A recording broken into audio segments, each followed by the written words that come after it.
All right, let's find out how much it costs to live in Bangkok, Thailand. We'll do 1 month budget. You ready? Let's go.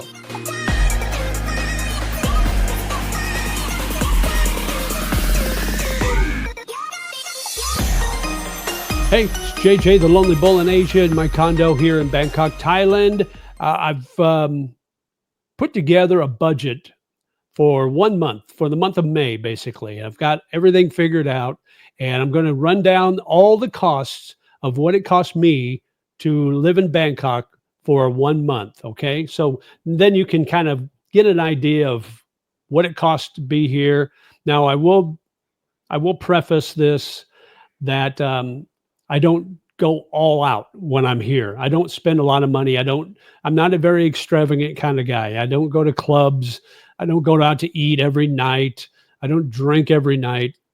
So when we talk about my budget, it's kind of basic, but this will give you a pretty good average, I think, because there are, times where I go out to eat, go out having some drinks, and that sort of thing. So let's get into it right now. So first of all, let's look at rent. So my rent is 12,500 baht a month.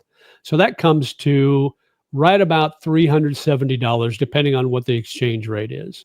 With that rent, I get free Wi-Fi. So the Wi-Fi, I don't have any expenses on that. And I've got good Wi-Fi. It's 500 megabytes per second upload and download. So that's pretty decent. It helps, does the job for my YouTube. So next would be utilities. Now, utilities, I run the AC. I've got two ACs, one in the bedroom and one here in the living room. And I run those sporadically throughout the day, depending on, how warm it gets. A lot of times I'll just run the fan. I don't run the AC part. So that's probably why it's cheaper. So the utilities are electric and water. So my electric bill was about 979 baht for the month of May. And my water was a little over 20 baht, 20 some baht for the month of May, which is nothing. It's like 60 cents, not even $1. So the total for my utilities comes out to $30 US for the month of May. Okay. Now, depending on the weather, if it's warmer, I may run that AC more. If I'm in the condo more, I may run that more. So it just kind of depends. Next, let's talk about cleaning and changing out my linens. So I do laundry here. I've got a washer. So I'll wash my towels and things like that. But once a month, I have the maid come in and clean the whole condo, and then also change out all the linens and the towels. So they do that once a month, and that comes to it's 900 baht. So it's around $27 a month. So not bad, really. But I'll have them do that once a month. I'll have them come in and do a thorough cleaning, and then change out my linens, my sheets, comforter, pillowcases, and all my towels. So $27 a month, not bad. Now let's talk about insurance. So you got to get insurance when you're here. My insurance is $72 a month. So that could be more or less than what you would pay. So, kind of take that into account, what your age is, what your health is, what you feel comfortable in insuring. But mine is $72 a month. So that's one of those variables that, you just don't know what yours is going to be until you actually get out here and get it. Okay. Next, I've got a couple of expenses that are in the US still. I've got my T-Mobile phone, which is on the international plan. So I get unlimited data and texting, and I pay 25 cents a minute for any calls. I hardly ever call anybody. It's always texting now. So that comes to $55 a month for unlimited. And then I've got storage. So I've got some personal items that are in storage. Plus I've got my car in storage. So that comes to $93 a month US. Okay. These are all in US. So just so you know, if you're in a different country, you're going to have to do your own conversion. I was going to do baht and then do US for each item, but I think it's easier just to give you the US numbers, and you can figure that out from there. So I have a credit card expense that I pay every month, and I use the credit card to pay for travel expenses like hotel and airfare. So like next month, I'll be flying to Chiang Mai, and there'll be an expense there. I'm staying in a hotel. I'll be staying in a hotel down in Hua Hin next month. So what I do is I'll just pay. I'll pay with my credit card, and then I'll pay my credit card every month. So it's about $200 on average every month that I pay into my credit card. Then I've got a Thai phone. Okay. My Thai phone is, I've got a postpaid SIM card for my Thailand phone number, and that's only $13 a month. So super cheap. So I got that, and it gives me enough. I use Wi-Fi mostly. I hardly ever use that Thai phone number. It's basically, I get it. So I've got a phone number in Thailand. So in case I need to purchase anything that requires a Thai number, I've got that option there. Okay. Or if I need to call somebody locally, I use my Thai number. Investments, I invest a small amount every month, about $150. So I'll put that into my investments every month. And then cash. I get cash out every month for miscellaneous expenses. So if I'm, if I go outside and get some street food, if I'm, the small expenses that I don't need to use my card, I'll use the cash that I get every month. So I get 10,000 baht cash, and that comes to averages around $300 a month. Now, right now, it's less than that. It's under 300 if I were to get it today. But I would say on average about $300 US that I get for my carry around money, basically. So if I have to duck into 7-Eleven, get a water, or get a little toasty for breakfast, or maybe grab some beer or something at 7-Eleven, I've got that cash. I can pay that. Larger expenses, I use my bank card for that. So that comes under entertainment. So for larger expenses, like going out to eat or having beers with my buddies, or maybe getting groceries. So those are the expenses that I'll use my card. Also Grab, I'll put my Grab right on my card too, so it's automatically taken out, so I don't have to worry about coming up with cash. So those are the things basically that would come under entertainment expense. And that's where I use my bank card. And that comes to a total of about $135 a month. So for groceries, this past month, I spent about $44 for groceries. And then I spent about a little over $87 to eat out, having beers with buddies and things like that.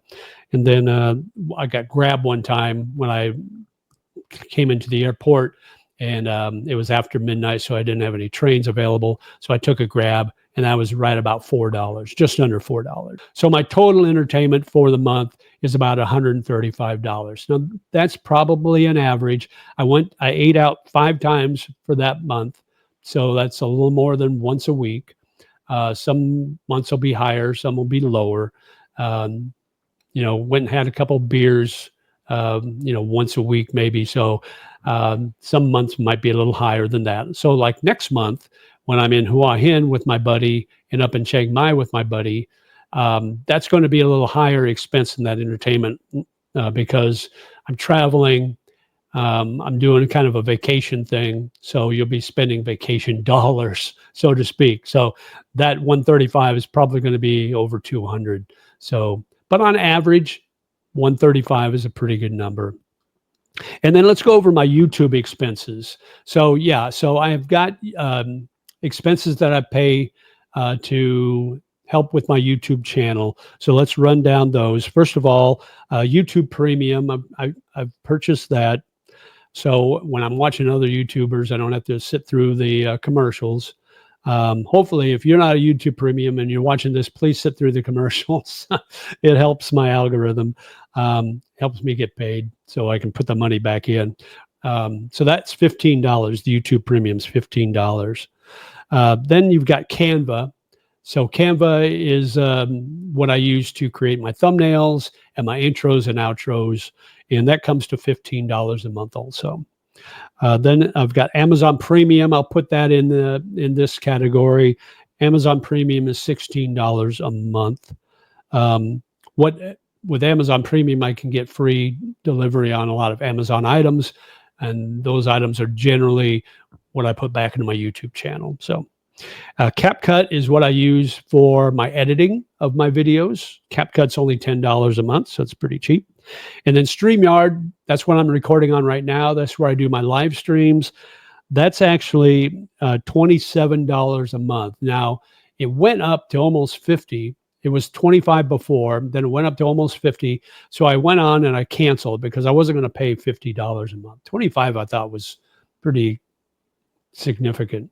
So 50, definitely not. So they contacted me when I went to cancel, and they said, we'll give you 6 more months at $27 a month. So, okay. So I went with it. So I'll pay $27 a month for the next 6 months, and then I'll cancel after that if it goes up to 50. We'll see if we can renegotiate. So you got that. And then finally, I just started getting Opus clips, and I'm using Opus clips on a month-to-month basis. So I just got 1 month, and it's $29 for the month. Now, if you do the annual contract, it comes out cheaper, but I wanted to do 1 month first to see if I liked it, see if it was worth it. It might be something that I can do my editing with, and then I can cancel on my CapCut. But I really do like CapCut, so I don't know yet. So we'll see after that. After this month of using Opus clips at $29, we'll see if I keep it or not. So my total YouTube cost is about $112, and that's up. I'm breaking even basically. I'm when I had that. If you watch my live stream, and if you haven't, go ahead and watch that, please. But I had a huge viral video that's almost to 900,000 views now, and I was making most of my money off of that. But once those views started going down, so did my income. so I'm not making nearly as much as I was last year and earlier this year. It's really dropped off. So that 112 is about a break-even thing, but I don't care because it's not in my budget. It doesn't really matter to me. It helps my YouTube channel. I put that money right back into it. So there you go. So the total expenses for this month, living here in Bangkok, came to $1,557, which is a little lower than what I was paying in BGC, Bonifacio Global City, when I lived there, because that was anywhere between $1,700 and $2,000 a month is what I was paying. Now, the reasons it's cheaper here is I'm paying less for rent, paying less for utilities, and paying less for food. Because of the street food here, I can step outside and there's vendors right outside my condo, so I can get super cheap street food for 60, 70 baht. I can go to different markets, different street food markets all over Bangkok and get super cheap food. So those things don't affect me as much as I would in BGC. In BGC, they don't really have any street food. And to be honest, I probably wouldn't. If they did have street food, I probably wouldn't eat the street food in the Philippines. Here in the Thailand area, in Bangkok, no problems. I'll eat street food. I eat street food, probably 4 or 5 times a week, whether it's lunch or dinner, or even breakfast. So I don't have any problem with that. So that's why I'm saving a lot of money. And I don't really cook here right now because I don't have the pots and pans and the fry pan or the wok or anything like that where I can actually cook here in my condo. I thought about buying that, but I think I'm going to wait because when October comes, I'm going to move to a larger place, and I'll wait until I make that move before I purchase any items. That way I don't have to move it. So right now my groceries are low because I'm buying this stuff, the instant stuff, basically, that I can just heat up in the microwave, whether it's from Big C or Lotus or just running into 7-Eleven and getting one of those instant meals that I can heat up, noodles or whatever, rice or whatever. So those prices are lower than what I paid in the Philippines. Now, next month's going to be higher because of my entertainment and my travel costs. It'll be significantly higher. But I would say on average, about $1,500 to $1,600 a month is a good average for me.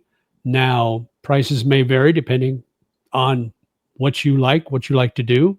If you date, if you come here with a girlfriend or a wife, if If you have a family, obviously those prices are going to be higher. If you like bigger condos, those prices are going to be higher too.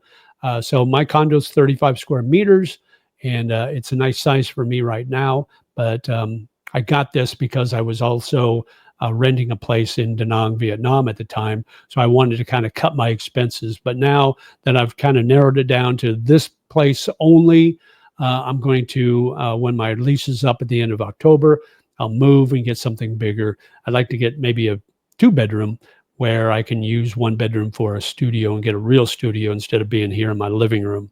But that's kind of where we're at right now. So let me know in the comments below what you think, what your, if you live here or if you've been here, let me know what your budget was like. Let me know if it's similar to where you're living in the West, maybe, or let me know how much I'm saving over your expenses. I can't imagine. But yeah, just put in the comments below what you think. And as always, like, share, and subscribe, and live life, my friend. And we'll talk to you again soon. Take care. Bye-bye.